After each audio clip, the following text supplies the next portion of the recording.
Hello, welcome to episode 60 of the Honors Podcast. This is the last episode of season 4. Yay! Yeah, and so we wanted to show you an unscripted version of the Honors Podcast, because normally what we talk about is specifically in this season we talk a lot about Taiwan. Yeah. And so a lot of the stuff had to be a little bit scripted or had to be prepared, beforehand. And sometimes I feel like I'm just a host and not really myself here in this podcast, and that is not what I want to show the world sometimes. Yeah. So this is the raw version of ourselves, and just chatting about what we think is interesting, and hope you find it interesting too. Yeah. Back to these days when we do this kind of content was back in I think season 2, season 1, we had a lot of content like this, so that was more personal, and I think sometimes it resonates with the audience a little bit more too, right? Sometimes, back to naked. back to being naked. Yeah. So I think we did an unscripted episode in the past before, right? Yeah. Yes, that's a long time ago. I mean, that was a very, very long time ago. That was almost like season a year. 1. That was a year ago. A year ago. And we were still in Daniel's little apartment. So now things have changed during this year a lot, and so we just want to try this format again and see how this works out. Yeah. Okay. So we'll pretend that there are no cameras over there. Yeah, so Daniel was actually talking to us about George Orwell. Yes, and his novel. And his novels, right? Yeah, yes. So do you want to talk about... Just keep talking about it. In summer, I was reading one of his novels, which is 1984. Yes. Yeah, that's a famous book, Yeah, interestingly, he wrote this book in 1948. Oh, okay. So it's predicting maybe in 1984 the world will be like that or something? Yes. Actually, I think he was trying to forecast the future of a national society. And one would be living in the Cold War era. Yeah, definitely. It's a deep fear inside there. Everyone kind of predicted the future, but he was 30 years too early. Right? Because now you feel like a lot of what's happening is government monitoring people. I would say what I'm trying to describe is really accurate. Yes, because in this book, what it mainly talk about is overwhelm control over surveillance of the government. Big Brother, right? Yeah, Big Brother is watching you. I hear this term being talked about a lot, in recent years. Yeah. And so it had its roots in the book. Yeah. And I also have an Animal Party downstairs. I think I should read it because it's not very long. It's quite short. Sure. So are you his friend? I think I am a fan of his tone. Yeah, his tone and also his themes in his novels, which I think is quite cool. And also, books not written by him, but do you know 412 Fahrenheit? No. Yeah. I think it's a book about books not being the future. People burned all the books. All the books. Actually, I think it's... I know that. Yeah. So that's also... I like this kind of dystopian books. It scares me a lot personally, but I feel like I need to read to learn about maybe what technology is taking us and what might happen in the future. Yeah, these kind of creations, someone likes some morals, warnings to current world. Yeah. I also read The Man in the High Castle. I think you guys might know about it. Might hear about it. It's about. It's also a dystopian novel. It's about what if the Germans won in World War II? Oh, so the world was ruled by Nazis, and then there was the protagonist was trying to find this writer who wrote about this. In the book. Actually, there's a video game about a Nazi. After the Nazi won the World War II. Yeah. There's also now an Amazon Prime series of The Man in the High Castle, which I found was quite interesting. And also, back when I was in high school or middle school. The Hunger Games was also in this category, right? Because it's talk about a dystopian future, and that also was very interesting to me. But I would say the Younger Games gave me a feeling that being a revolution, striking a revolution against the government is too easy. But actually, in the real world, it's way more harder. Yeah. Yes. And maybe we can go back to 1984. 1984. Because I think it's a horror novels. Yeah. Because the description in this novel is so realistic.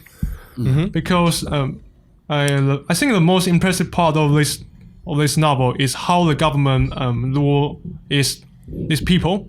Okay. Because in this imaginary world, people are not allowed to marry freely. So because who can they marry in this book? everyone can marry, but you will be assigned a spouse. Okay. So, yes, because the government do not want their people have any joys. They want to control their emotion and redirect their every energy and every emotion to hate. Hate to the enemy. Okay.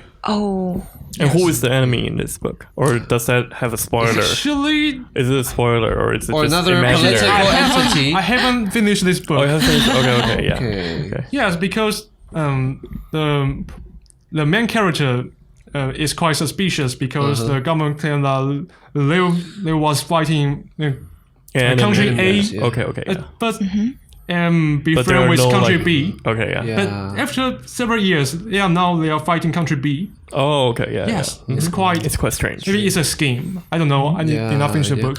I've also read another dystopian novel. It's called Us. It's one. I think it's one that written by a Russian person, and it describes a world that's also like strictly regulated, and there's the main character is an engineer, and he accidentally regained the ability to feeling love, and that changes everything around him. And the book is actually his diary.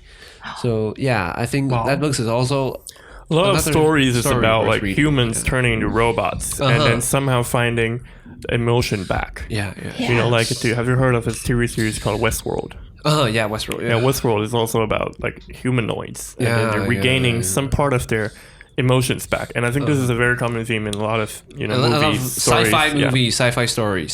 So that's why emotion is so important to human beings. Right? It's actually quite interesting because the theme of most sci-fi movies like high tech and there are cool technology things, but a lot of topics they want to talk about is actually emotion or feelings that the basic human what's special about human. And so I think like with these novels, you really have to reach a certain age to be able to understand and to appreciate what these stories are talking about. And that's why maybe as kids you find these stories very strange. So we just talk about when we were little. We will read some series of traditional classic novels, like European classics, like Grimm tales. Very famous Grimm tales and Shakespeare even. Shakespeare. Like when we were That's kids. too mature. Yeah, when we were kids, my parents bought me Shakespeare to read. And I often found that it was quite strange and quite weird, the stories when I was a kid. And now as an adult, I kind of go back and think about it. It is very, plausible why I thought they were strange. Because they're talking about emotions that we have not yet been able to access, right? So do you have any experience reading like these crazy stories when you were young and not understanding what they were talking about? Yeah, like the Metamorphosis. Metamorphosis. Like it's so strange for a person to become an insect. I think I also read that book when I was little, and my version didn't have the ending. So my version was kind of a toned down version, but I still found that it was quite queer for me when I was a kid. And that book was cool for me because I loved Beatles when I was little very much. So and I thought about when I become someday become a Beatle. You are brainwashed by Marvel. And I can fly and I can fight with other Beatles. Beetle Man. I'll beat them. But is there an ending in your version? I forgot. I just focused on the Beatle part. Okay. There was one book I cannot understand when I was a kid, which is Little Prince. A Little Prince. Okay. It's too. we want to deep. talk about Metamorphosis first. Yeah. Because Minnie said she found Metamorphosis quite scary. Yeah, because So do you want to in the share end, why you found that it was scary? yeah, in the end, like Spoilers if you haven't read the book. oh, okay, yeah, like in the end, like the insect died. Yeah. The insect died, and no one ever cared about him and forgot. Oh, okay. So it's like the opposite of Coco. Coco? Yeah. It's like the Coco, opposite of the movie yeah. Coco. Oh yeah. So did he lay any eggs? Eggs? I don't think so. Yeah, so when I was a Yeah. kid, when I read that book, I didn't find it very scary. First of all, it's because I had the ending cut out. So I didn't Yeah. read the ending. But second of all, it was so, so obviously untrue, the story. Because, like, we already knew how could humans become insects at that Yeah. age. And so for me, I just thought it was just another story. Yeah. But when I was reading stuff like Shakespeare, then sometimes the reality is not that, clear. Yeah, they're actually based on Yeah. true Yeah. relationship between Yeah, people. so as kids, I found that more confusing than Metamorphosis. Yeah. Yeah, definitely. Yeah. And talking about Metamorphosis, another novel about insects also strikes on me is that when I was little, I've read The Lord of Flies. Oh, no fly. Yeah, so There's no fly in the novel. yeah, there's actually no fly in the novel, and the story is actually about there's a ship accident and a group of kids. They just get onto a lonely island, just in some margin around Pacific Ocean or somewhere, because there's just no men on that island, and they're trying to like they survive in that environment, and a lot of scary things happened in that book. Those creatures went Yeah, savage. they just become gangs, or they fight each other, and they develop some strange religious about. There's a Lord of Flies on the island, and they have to like sacrifice and worship it. So worship the god the yeah. The. So it's very.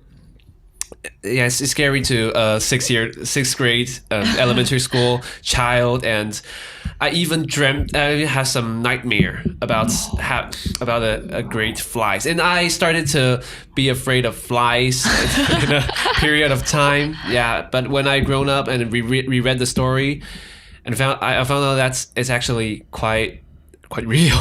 Quite real. Somewhat reflect the like real Humanity or or sociology, society around us. Yeah. What they do are to survive, right? To survive, Yeah. and you will do some crazy things when you were facing these kind of Facing death. death. Yeah, Facing- yeah. I think the fear of death was the main theme of this story. Yeah, definitely check it out if you're a grown I'll grab up that adult. book. Yeah, and don't just try not to make the real version, the adult version to the child. Yeah, it's scary. Not to have nightmares. Not to have nightmares when those kids. Yeah. That's the kind of book that even as an adult, I wouldn't necessarily pick up. Yeah. Because But I it's so many, accidentally there are pick so it- many variables to think about, and even as an adult, I don't think I might be able to fully process it. Yeah. And so you were talking about Little Prince. Yes, Little Prince. because That's a cute one comparing to all of these Yes, novels. like I the also stories haven't we read talk- Little Prince before, so what was strange to you about the story? I collected I Little just Prince. read Oh. it as a Yeah. fairy tale, something like fairy tale. Fairy tale. Yeah. Yes, a little prince travel many places and meet all kinds of creature or people. I think it travels around many planets, right? Yeah, Yes. Or asteroid. like B612 yeah. star B612 Yes, stuff like that. I did not realize the deeper meaning of this novel. When you until- were young? Yes, I didn't realize the meaning until I was maybe grown up people. Yes. Yeah, I think I never finished it when I grown up. But I know about what it's talking about. It's about the prince and the rose, right? But yeah, I didn't read it again. So what do you like about this story, Minnie? I like I collected like many different versions, right? versions Little of Prince. Okay. Little Prince. Like I have a Japanese version, Okay, yeah. and also like simplified characters. Okay. I think Like, recently yeah. they made like Daigi ones, the Taiwanese version. Oh, I of. saw had that. Oh one. yeah! Wow. Yeah. I would definitely like to check it out. Yeah, because they have like really the illustrated pictures are fascinating in these illustrations. like different versions. So it's like I've met some collectors of Little Prince too. Oh wow, yeah. cool. So do these different language version affects your feeling about the plot? Not really, because although when I was little, as your age, I don't think I really comprehend the story too. But as I grow up, I get different feelings while I read the story again and again. Yeah. It's like a book that keeps on giving. So like every time you read it, you get different feelings. It's from like it. it's like a mirror. It reflects your own emotion and your age. Yeah, Probably. Though I didn't finish the book, but I like the author, Saint Exupéry. I think I'm sure that I'm not pronouncing his name right. It's some French name, but I love another story of his. It's called, I think, the fighting pilot. I think the fighting right pilot. So it's about pilots who drive a plane across the battlefield when it was in the World War One. So the author himself was a pilot in World War One, and he somewhat like changed his experience into a story, and he write the last flight of a pilot. He just he drive the plane into the enemy sky and back, and he just nearly death. He's very close to death. And so it's not a fairy tale. It's not a fairy tale. It's a truth. It's a like real life story. And that one I like that very much. Yeah. So unlike you guys who torture themselves, I only watch comedies.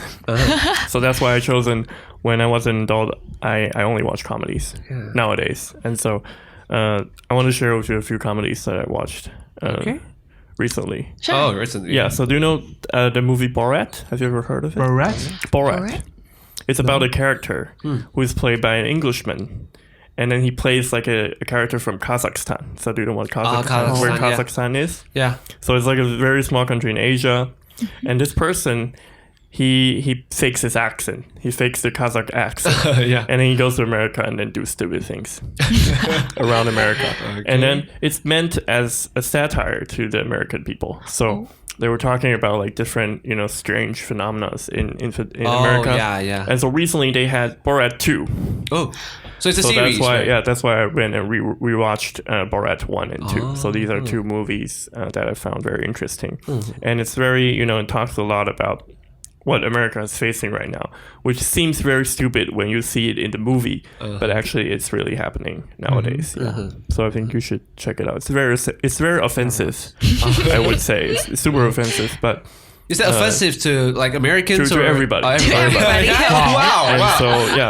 So if you have the chance, that's not easy. Check it out. That hurts. It's very funny. So you're saying that we're torturing us, then you're torturing yourself by I'm not torturing myself because it's very funny. So you feel good when being offensive? No, I don't it's think not it's offensive to me. It's offensive to the American people and to the people of Kazakhstan. Yeah. So definitely go check it out. Yeah. So what else have you been doing recently? Yeah, I'm trying to brew my craft beer. Yeah, I heard you had the first batch already coming out. Yes, actually, after recording, I will try my first batch. Yes. Later? Yes, later. So Wednesday is your brewing day. Yes. Okay. After brewing my craft beer, now I can understand why does craft beer why is craft beer so expensive? Expensive. Yes, because so the ingredients is costly. It's not ingredient. It's the process. It takes so many times. Spend time on it. And you have to protect all the things that you produce, like from germs, from bacteria, right? All kinds of stuff. I have to sanitize everything I use. Yeah. Oh yeah. So that will be, maybe it will be well controlled if you're in a factory or in some like professional with some professional equipment. But if it comes to crafts parts, then it will take a lot of time and effort. Yes. Okay. Yes. So did you add some like seasonal fruits of Taiwan inside? Because it's my first batch. So I only follow the recipe. How long did it take you to materialize the beer? Like from when you were cooking the barley juice to now, how long did it take? It actually depends on the type of beer, but for my this batch, it takes nearly a month to to brew. to finish the fermentation. A month. Wow. So yes, it really takes a long time. Well, it just takes a long Are you time. excited? Yes, just like being a daddy. Okay, yeah. Daddy. And you're going to drink your Drink a chai. Yes, that's a real word. Yeah. Do you have any plans? Because I think you're brewing the beer with a group of your friends, right? Yes. So do you have any plans on like what are you going to try or? Maybe for the second and third batch, maybe we'll try fruit beer and Fruit beer, yeah. tea beer. Oh, tea beer. Yes. Okay, so is there any like crazy stuff you want like shoes or something you like to add in your beer? Crazy stuff. Just imagine it. Maybe Stinky tofu.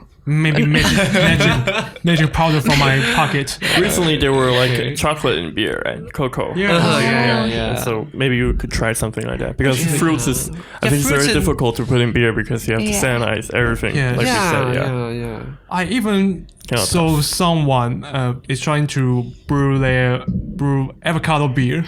Avocado. yeah. That sounds nice to me. Yeah, that's yeah. For me, like it's so oily. Like how could you extract the flavors and put it in beer? Yes, it's it- kind of strange. Because the oil cannot be fermented by yeast. Yeah. Yeah, so And also, nobody wants to drink oily beer.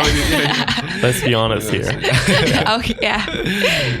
yeah, so for people who is trying to bring avocado beer, maybe you can please stop. Stop. Yeah. But I'm very interested to see how that flavor plays with beer. Yeah. Yes, So did you play with like vegetables with beers? not yet. Not yet. Okay. And I'm not really interested in brewing vegetable beer. Yeah. Is tomato vegetable? Yeah. James has once bring me an I think Indian IPA or something. Yeah, and it tastes like celery, and I hate that.